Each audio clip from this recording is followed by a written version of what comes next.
Setiap orang dalam kehidupan ini senantiasa berusaha meraih dan mencari sesuatu yang mendatangkan keuntungan. Setidaknya keuntungan yang bersifat moral. Ini berarti bahwa setiap orang pun dalam hidup ini selalu berusaha menghindari hal-hal yang bisa membawa kepada kerugian. Sekurang-kurangnya kerugian yang bersifat moral. Apa yang mendatangkan keuntungan, apa pula yang membawa kerugian, persepsi setiap orang pasti berbeda tentang itu. Ada yang beranggapan dia akan beruntung kalau pangkatnya naik, jabatannya menjadi tinggi, hartanya bertambah, tanahnya makin luas, pabriknya makin besar, dan begitu seterusnya. Al-Quran dengan tegas mengajarkan kepada kita, di bawah sumpah Allah menyatakan, wal asri, demi masa, innal insana lafi khusr, sesungguhnya manusia pasti berada di dalam kerugian. Sudah diawali dengan wawu lil qasam, sumpah, menggunakan dua huruf taukid, inna dan lamut taukid. Innal insana lafi khusr, sesungguhnya manusia benar-benar pasti berada di dalam kerugian. Tanahnya luaskah, pabriknya banyakkah, hartanya berlimpahkah, jabatannya makin tinggikah, pasti di dalam kerugian.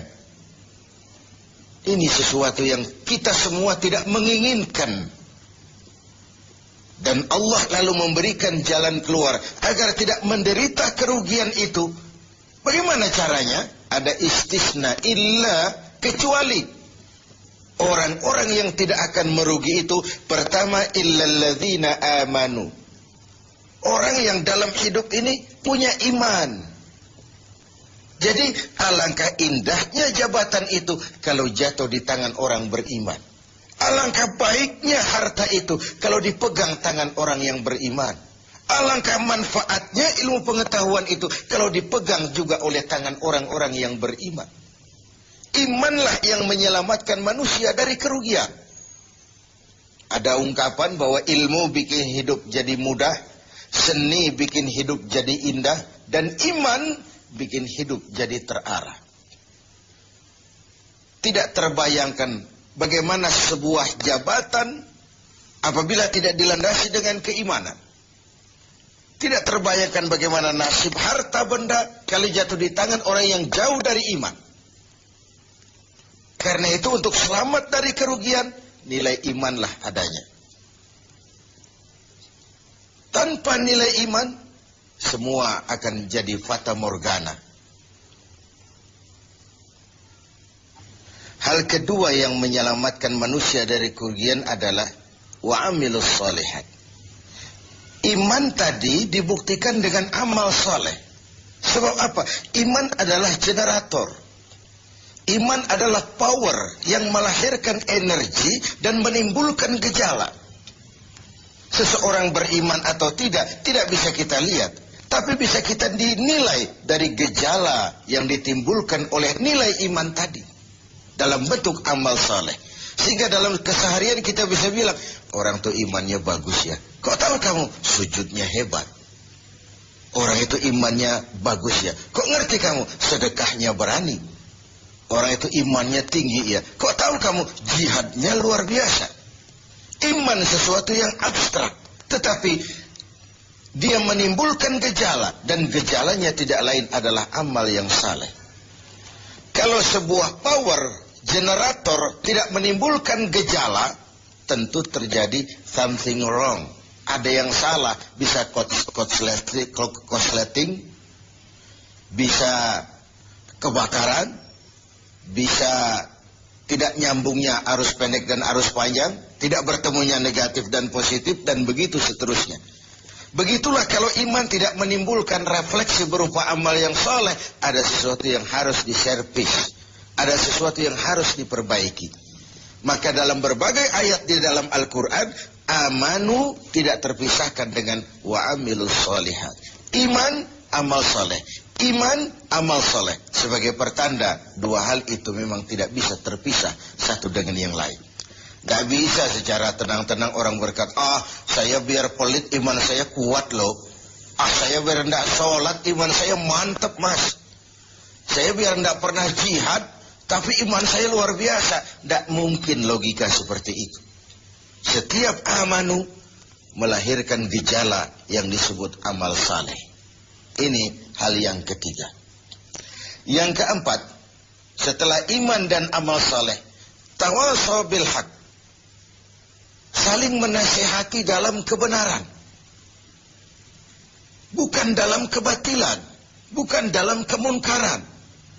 Setiap kita berkewajiban menegakkan yang ma'ruf, mencegah yang munkar sesuai dengan bidang dan kemampuan kita masing-masing. Orang yang selamat dari kerugian selalu menasihati dalam kebenaran. Betapapun resikonya, betapapun kondisi masyarakatnya. Tegar, dan ini pernah diingatkan oleh Rasul, akan selalu ada di tengah umatku sekelompok orang yang tegak menyatakan kebenaran. Dia tidak takut risiko yang tumbuh karenanya. Sebagai yang diungkapkan oleh Napoleon, kalau ada 1000 penegak kebenaran, saya satu di antara yang 1000 itu. Kalau ada 100 orang yang menegakkan kebenaran, saya juga satu dari yang 100 itu. Kalau ada 10 orang yang menegakkan kebenaran, saya pun satu dari yang 10 itu. Kalau hanya 1 orang yang berjuang menegakkan kebenaran, sayalah yang satu itu. Walaupun besok langit akan runtuh, bumi akan bergulung, kebenaran tetaplah kebenaran. Orang yang tegar menghadapi kebenaran makin langka. Orang yang tidak larut di dalam memperjuangkan kebenaran semakin sedikit jumlahnya. Tapi kalau kebenaran tidak ditegakkan, keadilan tidak dinyatakan, maka kebatilanlah yang akan berkuasa. Sungguh pun demikian. Yang keempat, Allah menutup ayat ini, wa tawasaw bis sabr. Nasihat menasihati dalam kebenaran dan nasihat menasihati dengan cara yang sabar. Kalau kebenaran sebuah prinsip, maka kesabaran adalah sebuah strategi. Jika kita benar, kita harus sabar. Kalau kita sabar, harus karena benar. Kebenaran tanpa kesabaran membuat kita mudah dipatahkan orang. Sebaliknya, kesabaran tanpa kebenaran membuat kita diinjak terus oleh yang lain. Kalau punya prinsip, harus punya strategi. Strategi digunakan untuk sebuah prinsip. Prinsip tanpa strategi, habis kita digusur orang. Strategi tanpa sebuah prinsip, habis kita diinjak terus oleh yang lain. Inilah Ramadan, di mana kita berusaha meraih keuntungan yang sebesar-besarnya.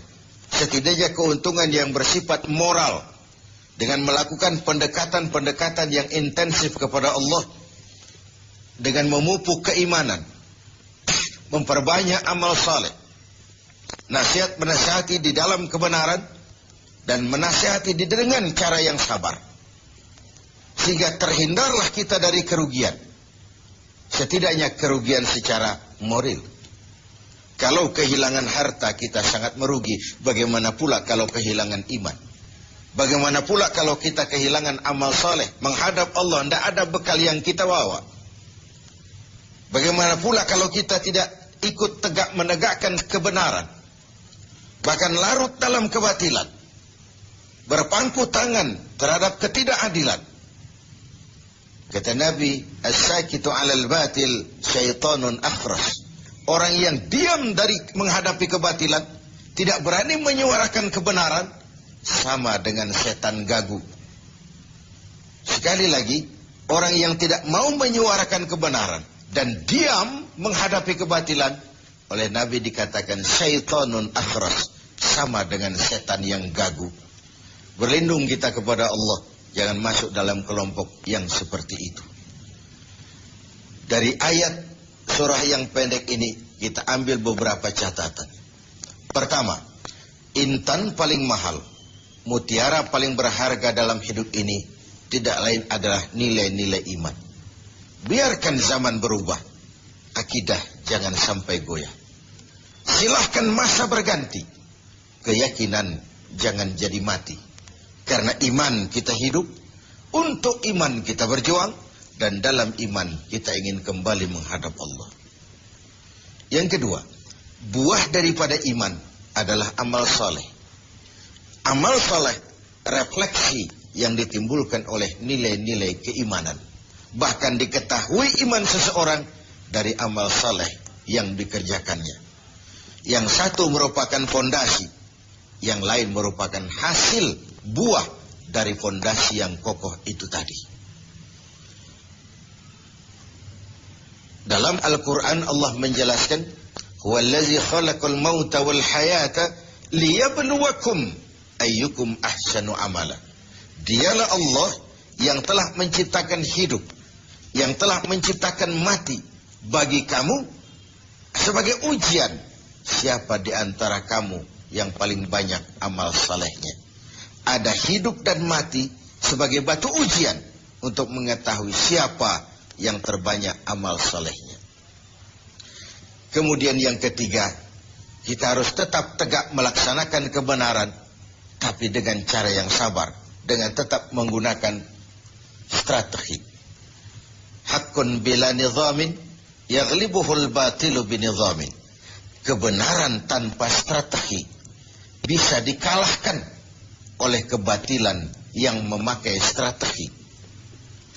Kebenaran yang tidak terorganisir akan bisa dilumpuhkan oleh kebatilan yang terorganisir.